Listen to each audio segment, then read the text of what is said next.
Good afternoon, dear students. Today we are going to study about the architectural design in this introduction to system on chip design. Okay, already we see about the introduction, then system model and design flow, and system analysis with unified user unified modeling language UML language. Okay, you all know, right? Okay. Today, under the introduction of the SOC, we are going to study about the architectural design. Okay, so in this architectural design, we are going to study about the three models. Okay, functional model or behavioral diagram, then architectural model, then communication model. Okay, so this communication model is divided from this functional model and architectural model. That is, the two scientists already introduced this relation between functional model and architectural model. So after that, this communication model is um, provided in for this architectural model. Okay, under this architectural model, we are going to see first about the behavioral design or functional model. Okay, functional model.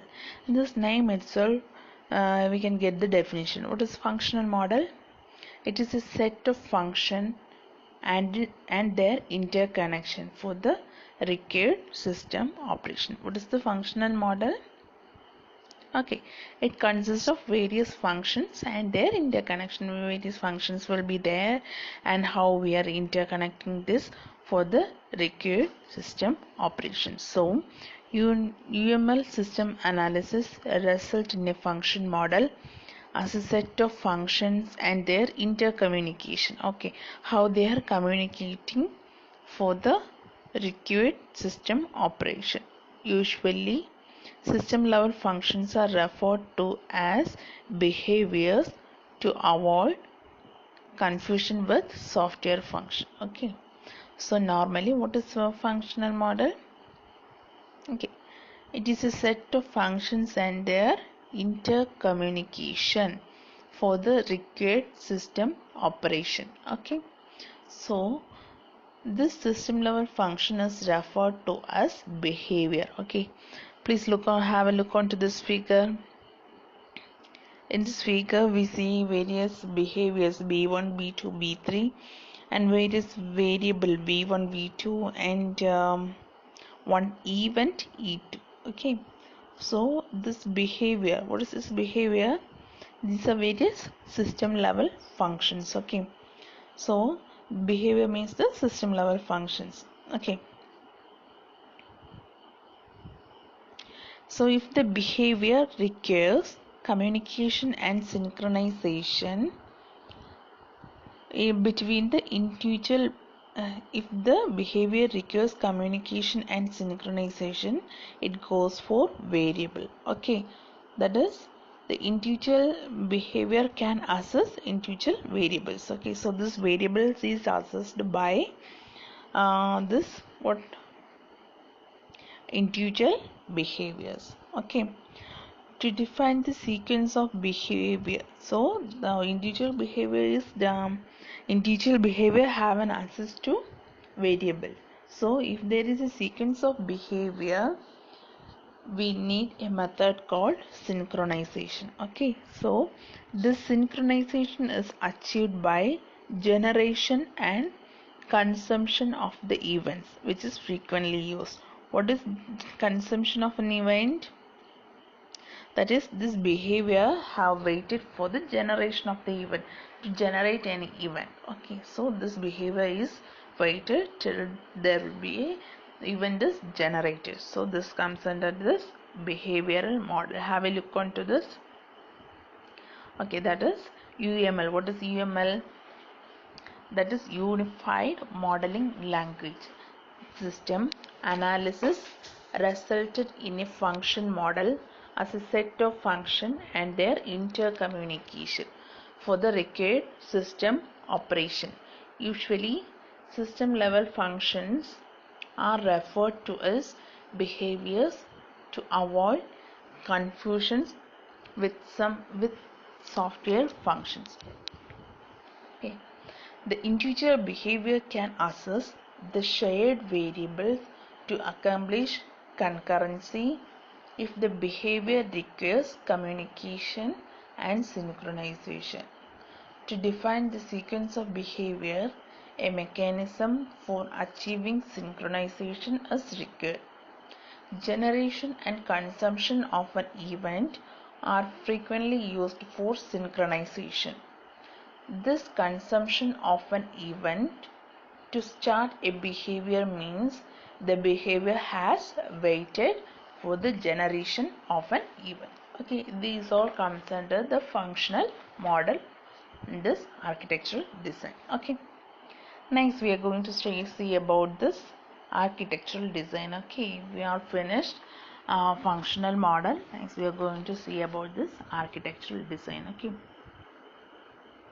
so in this architectural design, mapping the system level function of the processing element. Okay, mapping of the system level functions of the processing element through the by the mapping of the system level functions of the processing element, we get the target system. Okay, we get the target system means the macroscopic structure of the target system. Okay, so the method to implement processing elements are decided. Okay, by using this macroscopic structure of the target element, the behavior of the processing element, the method to implement the processing elements are decided. Okay, so the result of the architectural design is the architectural model. So if we design an architecture means we get the model itself. Okay, in this stage we have to determine many things. Okay, first if we are going to design a new processing elements, or we have already designed the processing elements, or how we implemented, that is implemented a software or a different processing element, or reusing the pre-verified hardware design. Okay, just have a look onto this.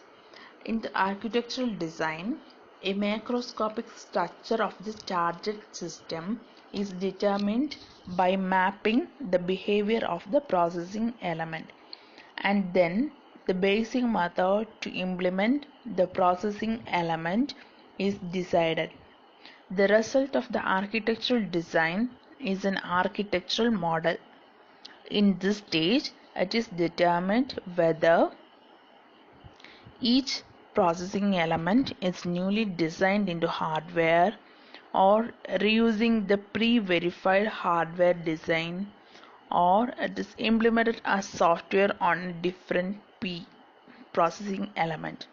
It is also determined whether the processing elements operate in sequence or parallel. These all four things will be determined in this stage. Okay, in this architectural design status, that what are the four things? That is the process, whether the processing element is newly designed into hardware or reusing the pre-verified hardware design, or implemented as software on a different processing elements, or the P is operated in sequence or parallel. That all will be determined. Okay, next, once the processing element and its implementation are determined, then we estimate the time consuming for this design. Okay, once the processing elements and its implementation is determined, processing time can be estimated based on the previous experience. The purpose of the architectural design is to transform the functional specification into architectural model, and more specifically it is divided into 5 steps. What is the main purpose of this architectural design? Okay, we already decided about the functional model. In that we are dividing the functional components. Okay, so it is the main purpose of this architectural design is how to transform this functional specification into an architectural model. So it is divided into 5 steps. First one, what is the first one? Processing element allocation. That is allocating the elements. Okay, it determines the type and number of components constitute the system. Okay, it just determine the number of components. For this purpose, for this architecture, what about the number of processing elements required? That's all comes under this processing element allocation. That is, here they just determine the hardware components: RISC, CISC, VLIW, SIMD, MIMD, DSP, hardware accelerator. What is RISC? Reduced instruction set computer. What is CISC? Complex instruction set computer. VLIW, very long instruction word. SIMD, single instruction multiple data. MIMD, multiple instruction multiple data. What is DSP? Digital signal processor. Then in this processing element allocation, first the hardware components, next the memory. Memory, that is SRAM. What is SRAM? Static RAM. Then DRAM, dynamic RAM.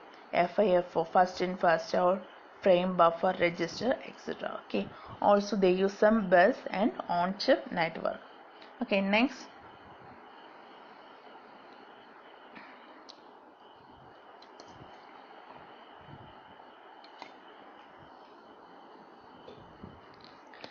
we are going to see about the behavioral partitioning. Okay, so the individual behavior is divided as allocated to the post-processing elements. So we are just partitioning the behavior and allocated to the processing element. That comes under this behavioral partitioning.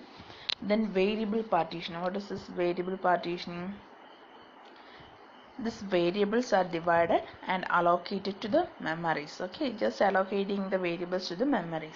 The internal variables inside the processing elements are mapped to the local memories of the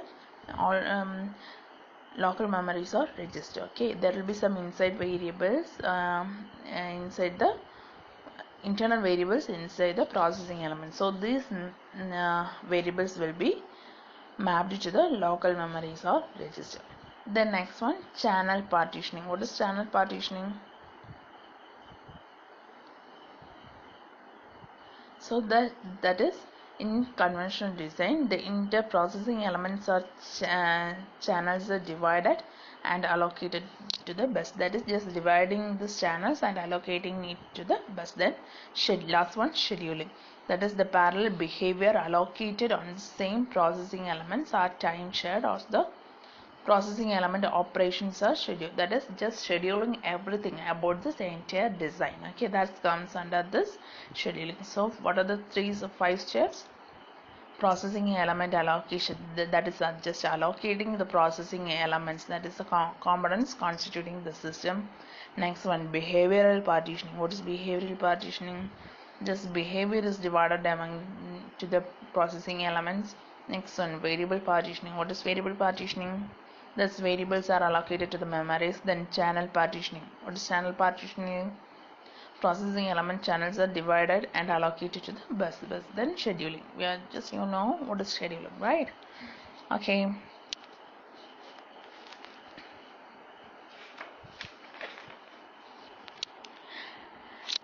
Next, we are going to see about the processing element allocation and the behavioral partitioning. Okay, the figure above, this is just an example. This figure is an example of this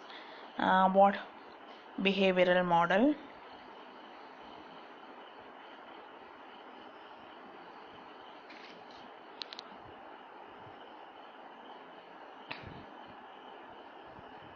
So this figure shows the processing element allocation and the behavioral partitioning. Okay, here this B1 and first one, it's not B2. Okay, it's B1.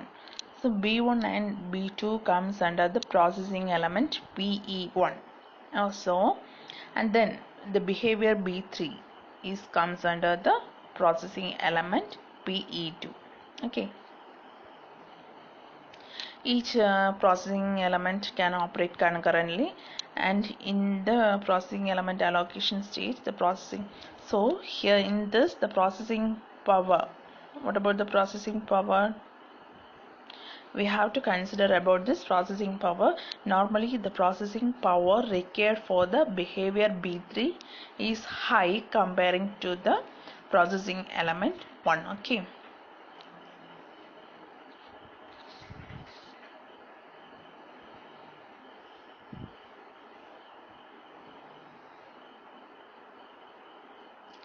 the figure above shows the architectural model after behavioral partitioning. Okay, you all know this B1. What are the three behaviors we already learned? B1, B2, B3, right? So here B1, this one is B1, next B2, next B3, right? So this B1, this behavior will takes place first. Okay,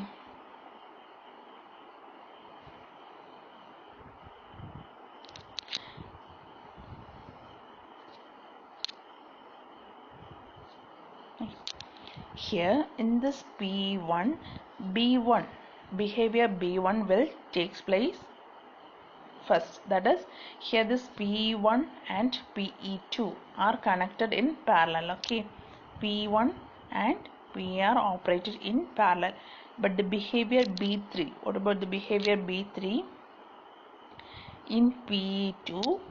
Behavior B3 in PE2 starts its operation in parallel with the behavior B2 in P1.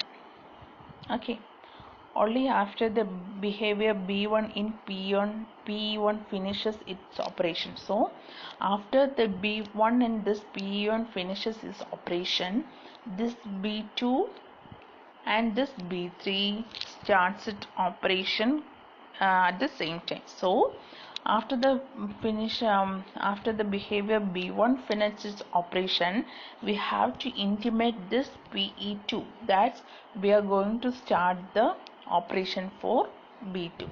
So we send a request B13. Just wait.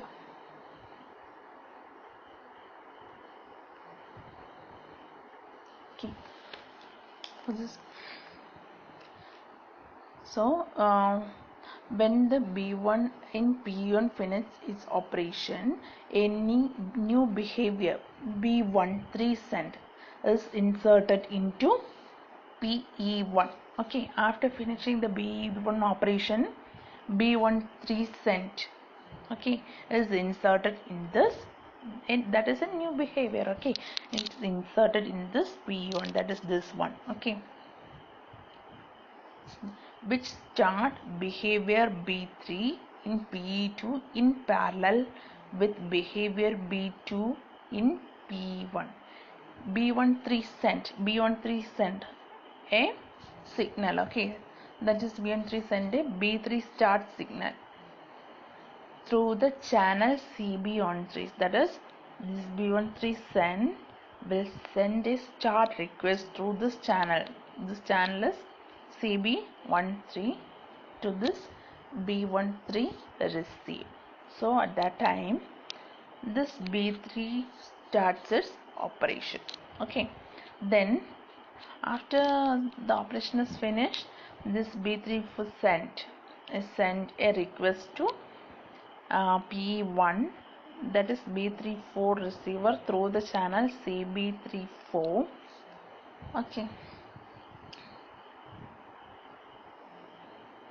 that is the communication is, or that is what operation is finished, something like that. Okay, so this is the architectural model after behavioral partitioning. Okay, so I just read it, just listen to this. So processing element 1 and processing element 2 operate in parallel, but their behavior B3 in P2 starts its operation in parallel with the behavior B2 in processing element 1. Only after the behavior B1 in P1 finish its operation. For this purpose, a new behavior B13 send is inserted into the PE1, which starts behavior B3 in PE2, in parallel with behavior B2 in PE1. B13 send a B3 start signal through the channel CB13. A new behavior B13 receive is inserted into PE2 to monitor the B3 start signal by accepting the start signal through the channel CB3. Okay. To inform P1 of the end of behavior B3, a new behavior signal B34 send is inserted into PE2 and another new behavior B34 received is inserted in P1. Therefore, the behavior B2 communicates with the behavior B3 through the three channels. Okay.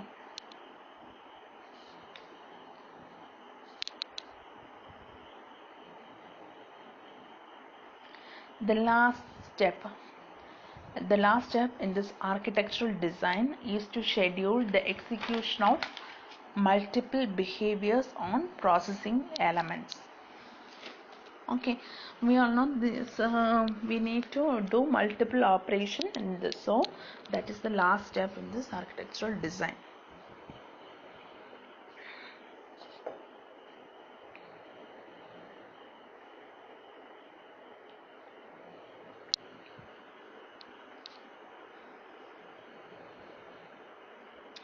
Usually the number of behaviors is greater than the number of processing elements. We all know if we take a single processing element, inside that there will be more than two behaviors. So the number of processing elements is less than the number of behaviors. Okay, so the purpose of scheduling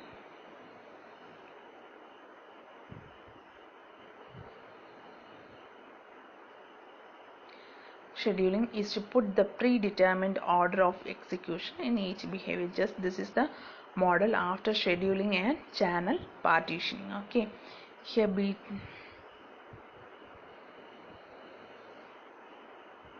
just have a look on the figure above. The behaviors B2, B13 sent, B34 received are serialized. This one.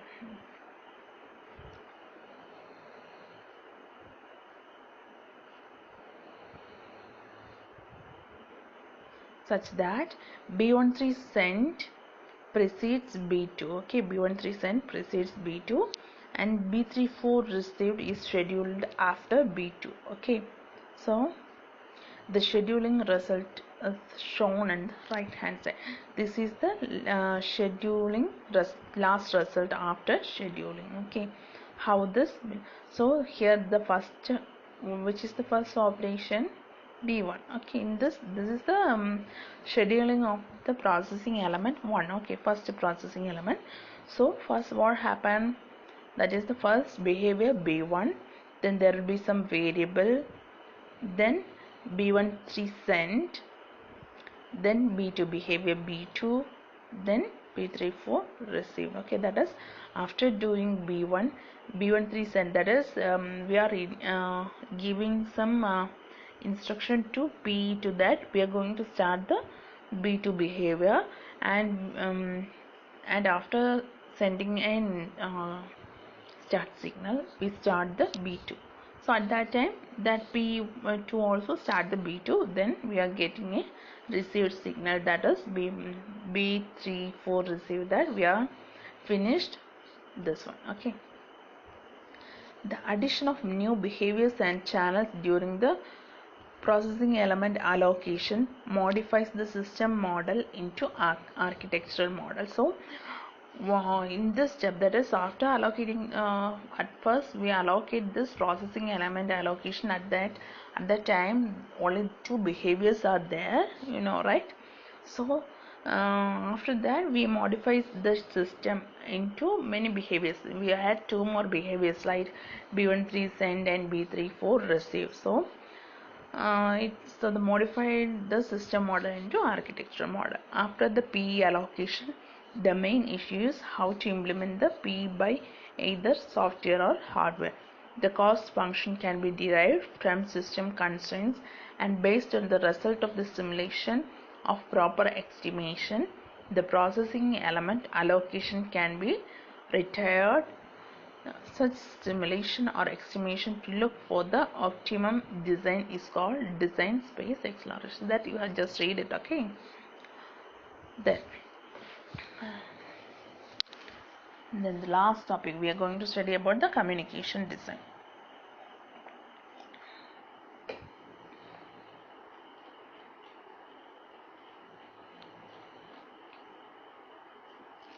Okay.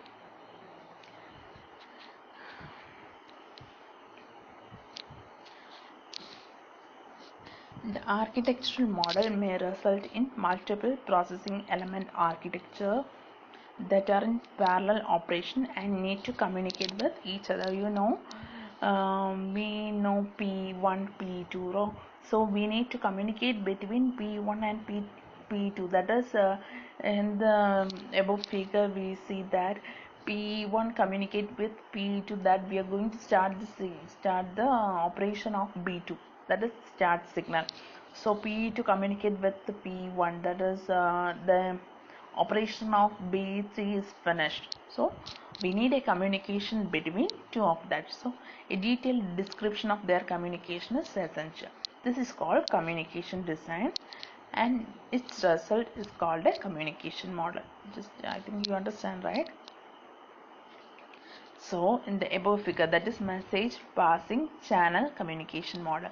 So inside this channel there will be an variable and then event. Okay, inside this channel there will be a variable and an event. Okay, I will understand. The figure above shows the shared variable B2 and the event E2 provide communication synchronization to the parallel behavior B3 and B2. Okay, although this communication architecture with a shared variable is possible if both behaviors B2 and B3 are processed by the same processor with software. It cannot be realized if any one of the behavior is processed by hardware. Just that's the communication for this B2 and B3. We just required a common variable B and a common event E, so that two combines together to form a channel. Just needed. Okay, the communication synthesis decide how to realize the channel, multiple channels, and combined into one channel. This figure shows we know in the above figure we studied about the three channels CB13, C2, CB34. So this channel is implemented by a system bus. It will be implemented as a system. This channel is combined together form a system bus. What is a bus? Just for the communication purpose we are using this bus. So for the communication between P1 and PE2 we are using a bus. Okay.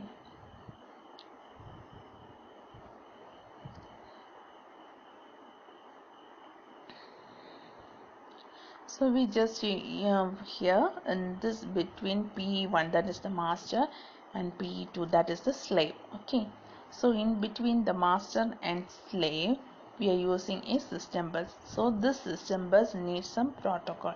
That protocol is called handshake protocol. Okay,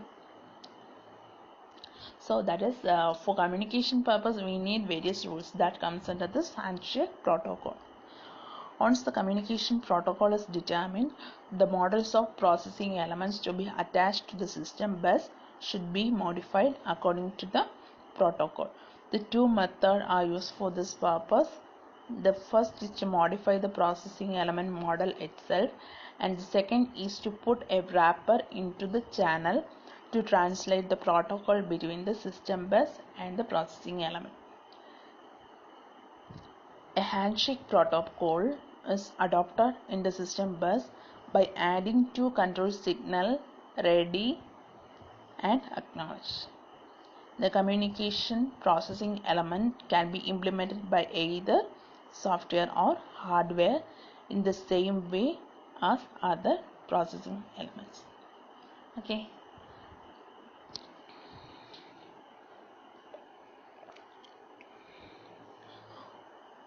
Hope you all understand this topic, that is the architectural design.